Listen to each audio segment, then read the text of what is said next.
Nope. No. We are not running a soup kitchen here. You need to leave now.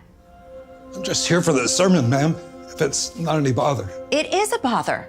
You stink and you need to go now. Is everything okay over here, Sandra? No, everything is not okay. He just came barging in here, stinking up the church. I was just hoping to hear you preach, Reverend. Oh, okay. And I'm the Pope. I think there's a way to work this out for everyone. Don't tell me you're actually falling for this act, Reverend. Act? Just 2 weeks ago, the church down by Oak Ridge was vandalized and robbed by street thugs posing as worshipers. I'm telling you, this guy is nothing but trouble. Not looking to rob nobody. Sandra, this man has just as much of a right to be here as you do. Really? Did he donate thousands of dollars to help fix the church roof? Well, no, No, but... right. That was me and my friends. Oh, wait, I know. He helps organize the Christmas church parade every year. Wrong. Once again, that was me. Sandra. Don't Sandra me, Reverend. I am a parishioner who gladly gives my weekly tithing and then some. And it's not so I can sit next to some foul-smelling street rat. If he stays, I go. And I guarantee you the rest of the congregation will follow. It's okay, Reverend. I didn't mean to cause any trouble. I'll just be on my way. Go on. You think I could borrow this? I promised to bring it back. Go right ahead. Thank you, Reverend. You know he's just gonna end up selling that, right?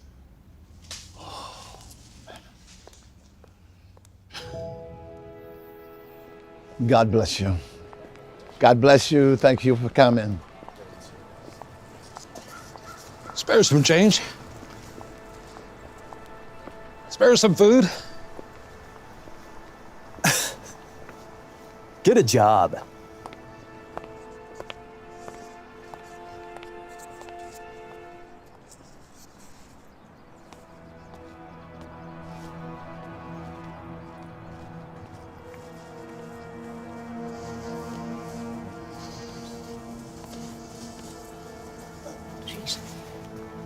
How did it go? Did you get us some food? How about medicine? I'm sorry, everyone. I didn't get any food or supplies today, We appreciate you trying. but I didn't come back empty-handed. You said you wanted to hear a sermon, and by gosh, you're getting a sermon. Matthew 25, verses 35 and 36. For I was hungry, and you gave me something to eat. For I was thirsty, and you gave me something to drink.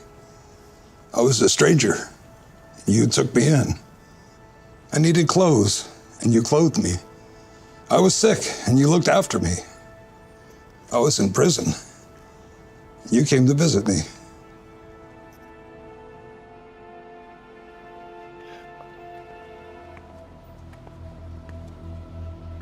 Glad to see you still using that. Sorry for keeping it this long. I was planning on bringing it back soon. Keep it. That's not why I'm here today. Oh, and why are you here? I took up a collection in church yesterday, and I thought you folks might be able to use this. You have no idea what this means to us. Great. Everyone, help yourselves. It's quite the flock you have here. They're good people. Well, how did they all wind up down here? Lots of reasons. Jim lost his family to a car crash about 3 years ago.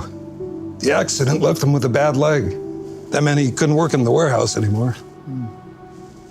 Sarah's been here longer than me. She used to be addicted to pills. Messed her life up real bad. She lost everything and everyone. But with the help of the Lord above and a lot of support from the good folk right here, we got her through it. Good. Tracy's husband died from cancer about a year back. Oh, no. She went broke trying to keep up with the hospital bills, which, along with losing her husband, put her into a deep depression. She lost her job, friends, eventually her house. We're doing what we can to help bring her back from the darkness.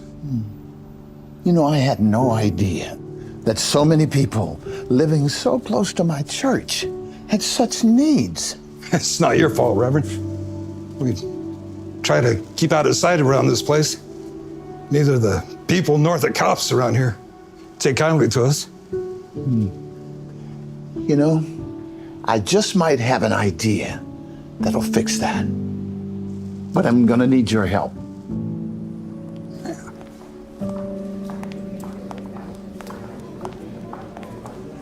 You! What are you doing here? I already explained to you last week that you can't be here. No, Sandra. These are my guests. What? You invited them? Why? Because it was the right thing to do. No, it's dangerous, is what it is. No. These are good people. Just like you. And like you. They want to hear the word of the Lord. And who are we to deny them? This is outrageous, Reverend. What has gotten into you? A good friend of mine reminded me of Matthew 25:35. He said, "For I was hungry and you gave me food. For I was thirsty and you gave me something to drink. For I was a stranger and you took me in." And that verse is about compassion for strangers in need. And I know this community has compassion. Just last week, I asked all of you to donate clothing, food, and medical supplies for those who are in need. And you happily delivered. So look around. These are all the people that your donations helped. But I ask, why should our charity and goodwill end here? We are able to donate food and clothing to these good people, but we can't share our pews with them. For too long, we've ignored the suffering of our fellow community members.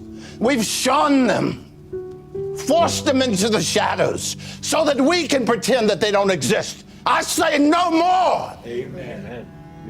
We will no longer judge these people. We will not avoid them. We will embrace them and invite them into our house of worship. Come on, be good neighbors and introduce yourself to our latest parishioners. Make them welcome. Come on. Yes, you, sir. I am so sorry for the way I acted. Peace be with you, brother. And also with you. Thank you.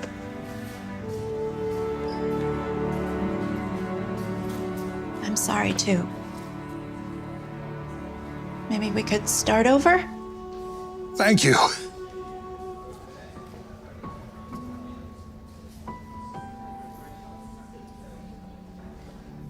Thank you, Reverend, for all of this. No, thank you For what? for reminding me of why I became a pastor in the first place. To help people, not to judge them.